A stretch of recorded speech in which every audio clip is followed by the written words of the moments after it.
Assalamualaikum warahmatullahi wabarakatuh. Perkenalkan, nama saya Afif. Nomor NIM 41200024. UTS Studi Kitab Tafsir. Tafsir Jalalain.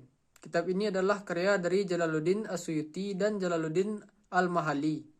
Biografi Jalaluddin Al-Mahali. Nama lengkap beliau adalah Al-Imam Jalaluddin Abu Abdillah Muhammad bin Syihabuddin Ahmad bin Kamaluddin Muhammad bin Ibrahim bin Ahmad bin Hashim Al-Abbas Al-Ansari Al-Mahali Al-Qahiri Al-Syafi'i.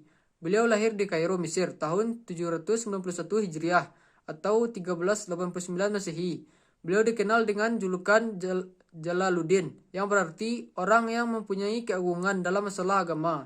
Sedangkan sebutan Al-Mahali dinisbahkan pada kampung kelahirannya, Mahala Al-Kubra, sebuah daerah yang terletak di sebelah barat Kairo, tidak jauh dari Sungai Nil. Semenjak kecil, tanda-tanda kecerdasan sudah menonjol pada diri Al-Mahali. Beliau menguasai berbagai disiplin ilmu agama, antara lain tauhid, tafsir, fikih, usul fikih, nahwu, saraf, dan mantik. Nama lengkap beliau adalah Abdurrahman bin Biografi Jalaluddin Al-Suyuti. Nama lengkap beliau adalah Abdurrahman bin Kamal Abu Bakar bin Muhammad bin Sabikuddin bin Fakir Osman bin Naziruddin, Muhammad bin Saifuddin, Khid bin Nabjuddin bin Abi As-Solah, Ayub bin Nasruddin, Muhammad bin Himamuddin Al-Hamam Al-Khudairi As-Suyuti.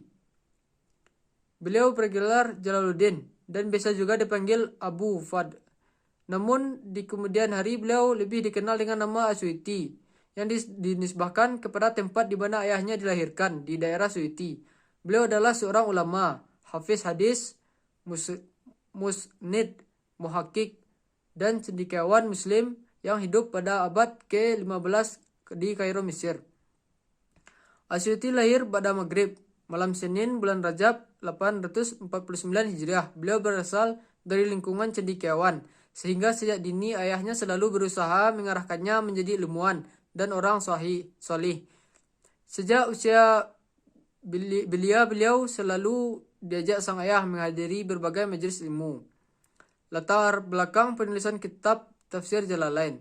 Latar belakang penulisan Tafsir Jalalain ialah karena keprihatinan sang mufasir akan merosotnya bahasa Arab dari kurun ke kurun, dikarenakan banyaknya bahasa ajam selain Arab dan masuk ke negara Arab, dan Al-Quran telah diyakini sebagai sumber bahasa Arab yang paling autentik. Maka untuk mendapatkan kaidah yang benar, pengkajian dan pemahaman terhadap Al-Quran harus dilakukan. Tafsir Jalalain dapat digolongkan pada tafsir yang menggunakan metode ijmali, karena sang mufasir telah memaparkan penjelasannya secara global pada tafsir ini, serta dapat digolongkan juga pada metode tahlili, dengan dalih penafsirannya yang mencakup beberapa aspek keilmuan seperti segi mengenai corak tafsir ini, menggunakan corak sastra budaya kemasyarakatan. Metode dan corak penafsiran.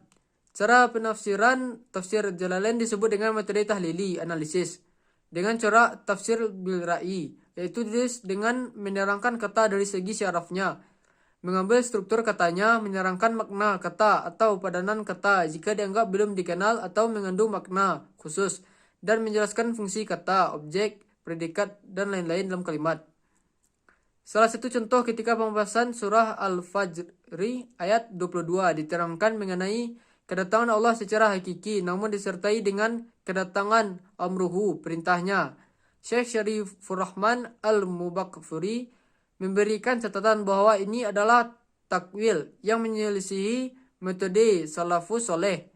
Ayat ini sejatinya menetapkan bahwa Allah itu datang sesuai keagungan Allah tanpa kita melakukan tasbih, menyerupakan dengan makhluk, tamsil, menyamakan dengan makhluk, takyif, menyebutkan hakikat sifat tanpa dalil, atau taktil, menolak sifat.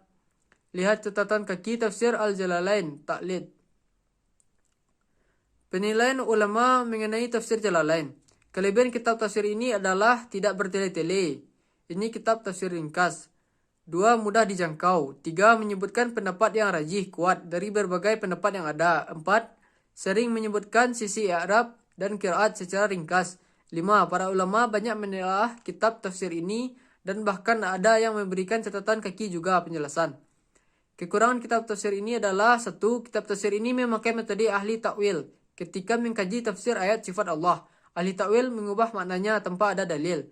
2. Kitab tafsir ini terlalu mudah-mudahan dalam menempatkan beberapa bagian sejarah dan letak geografis satu kejadian dari ayat atau semacamnya. Tafsir Al-Quran Al-Azim. Biografi Ibnu Abi Hatim. Ibnu Abi Hatim bernama asli Abu Muhammad Abdurrahman bin Muhammad Abi Hatim bin Idris bin Munzir bin Daud bin Mihran bin Al-Handali Ar-Razi.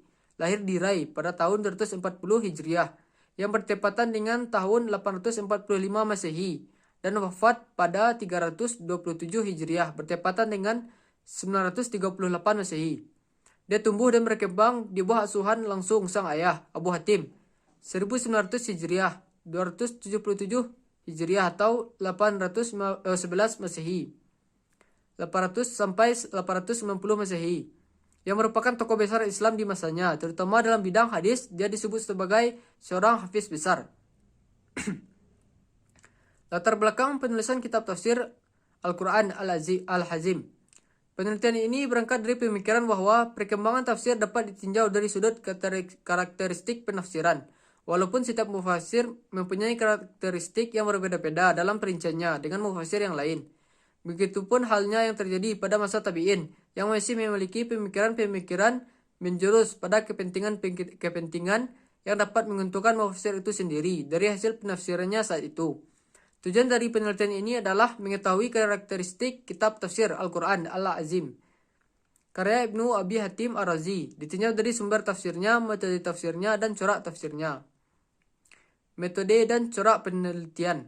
Metode yang digunakan dalam penelitian ini adalah jenis penelitian kualitatif dengan metode penelitian deskriptif, dan metode ini dilakukan dengan menggunakan teknik content analisis isi, yakni dengan cara menganalisis makna yang terkandung dari berbagai sumber, baik primer maupun sekunder, dan akhirnya membuat kesimpulan.